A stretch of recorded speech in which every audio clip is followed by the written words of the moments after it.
Bonjour et bienvenue dans cette nouvelle vidéo. Aujourd'hui, on va regarder comment vous devez assurer une bonne reprise d'appui. Alors pourquoi il faut assurer une bonne reprise d'appui? Eh bien, parce que la reprise d'appui, elle fait partie de la qualité de votre contact, tout d'abord. Et ensuite, elle va vous aider à améliorer votre distance. Deux grandes solutions possibles.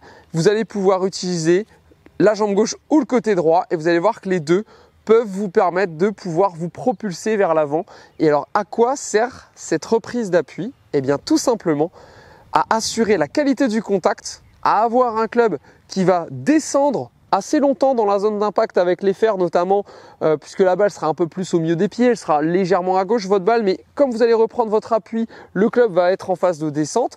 Il faudra faire la même chose au driver, vous allez devoir reprendre votre appui et cette fois vous prendrez la balle en remontant. Mais dans cette reprise d'appui, il y a vraiment des choses à faire et des choses que malheureusement vous allez voir en vidéo qui risquent de ne pas vous plaire. Donc je vais vous montrer les deux. Je vais vous montrer les grandes fautes tout d'abord et je vais vous montrer donc les deux solutions que je vous propose pour assurer la bonne reprise d'appui avec vos genoux et vos pieds. C'est parti. La reprise d'appui, en fait, c'est le moment après le backswing où vous allez en fait utiliser la force du sol pour générer un déplacement latéral, mais aussi en utilisant la force qu'on appelle verticale. On va utiliser le sol pour que ça restitue une vitesse vers le haut. Seulement, dans cette reprise d'appui, il y a plusieurs combinaisons de force. Vous le verrez dans une prochaine vidéo avec les plaques de force. Si on utilise en fait la bonne combinaison des trois forces, on donne beaucoup de puissance à notre balle. Ce qu'on voit souvent chez les joueurs amateurs, c'est dans un premier temps zéro reprise d'appui, c'est les bras en fait qui descendent simplement tout seuls. On voit aussi un refus, c'est-à-dire un retrait parce que les mains commencent, donc il ne faut pas oublier que le club est un poids. Comme c'est un poids qui est lancé, le corps en fait contrebalance à l'opposé. Donc le club va passer à gauche et le corps s'embarque à droite. Donc là on est plutôt en train de reculer au-dessus de son pied droit. Et à l'inverse, nous on aimerait pouvoir avancer. On voudrait pouvoir se prédisposer à aller de l'avant. Et alors pour faire ça, il y a plusieurs solutions comme je vous l'évoquais. Ensuite, ce qu'on voit comme faute, c'est aussi le fait qu'on essaye d'appuyer, mais après on ne sait pas trop comment faire. On a commencé à appuyer et on voit qu'on a une extension très tôt des jambes. On peut voir aussi un appui à maintien et malheureusement des genoux qui restent trop fléchis dans la zone d'impact et donc là on gratte ou on top. Donc c'est pas très performant. Donc voilà, il y a trop d'aléas possibles entre le moment où je vais commencer la reprise d'appui et qu'est-ce que je dois en faire. Donc si on résume, voilà les fautes, ok. Non, non, non, je m'écrase, ok. Non, je recule. J'appuie et je m'écrase aussi, non, c'est pas bon. Parce que là j'appuie mais je ne restitue pas de force. Donc toutes ces fautes, malheureusement, elles vont générer, oui, une chute du club, plutôt derrière la balle, et malheureusement, vous n'allez pas réussir à assurer la bonne glisse. Donc la reprise d'appui, en fait, c'est un moment dans la position backswing transition qui vous permet de pouvoir compresser, mais aussi de pouvoir faire glisser votre club. Maintenant, qu'est-ce qu'on doit regarder pour savoir si on le fait correctement? Première solution de la reprise d'appui. La toute première, c'est que vous devez essayer de comprendre que ce genou gauche, ici, doit plutôt essayer de s'arrondir et d'aller à gauche, comme ceci de votre chaussure. On voit chez les joueurs pros que seniors, joueurs du tour, Champions Tour, etc., on voit en fait que cette utilisation des forces est très importante, puisqu'on fait partie des gros muscles, on utilise les jambes, les fessiers, ce qui nous permet de lancer.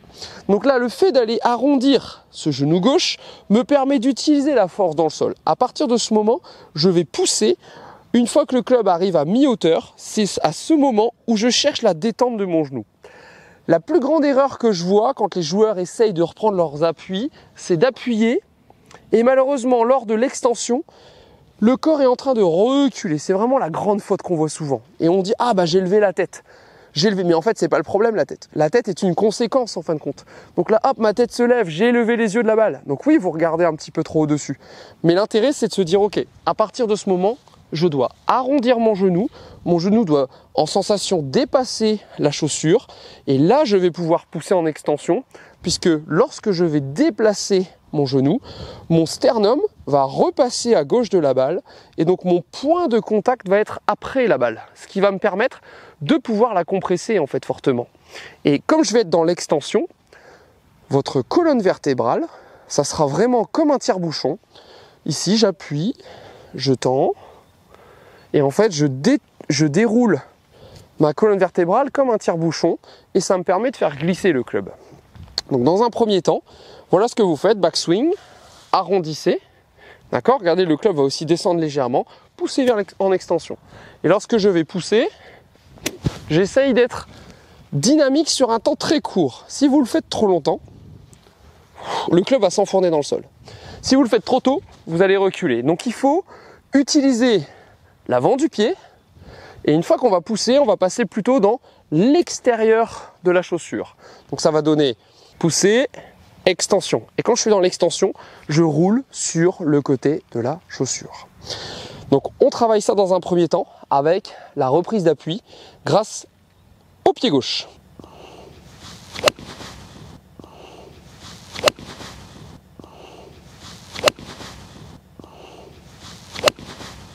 Ok, parfait.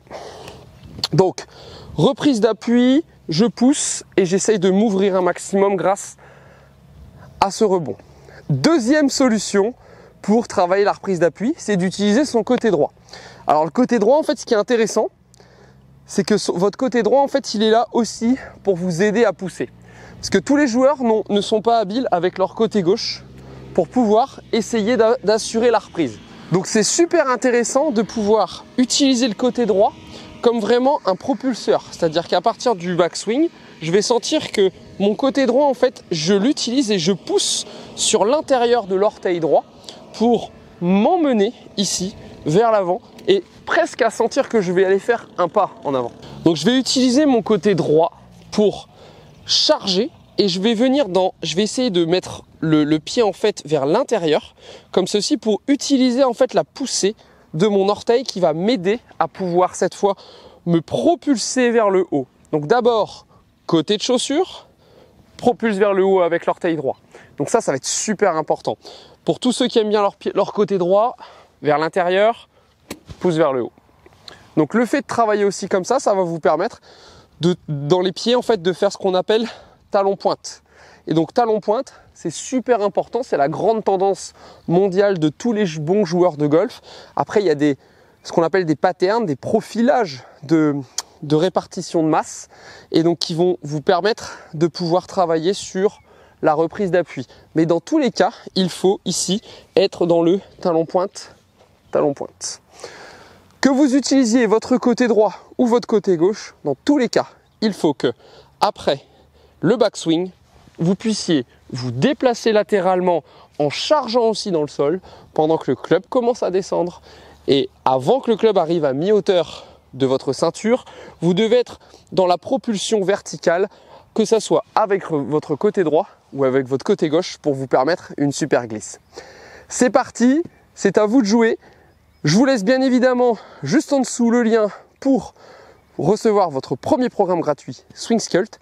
Sinon, je vous dis à très bientôt, bon entraînement, travaillez-moi ça et laissez-moi juste en dessous un petit commentaire pour savoir ce qui vous a aidé le plus et aussi si vous souhaitez d'autres vidéos sur des thèmes qui pourraient vous aider.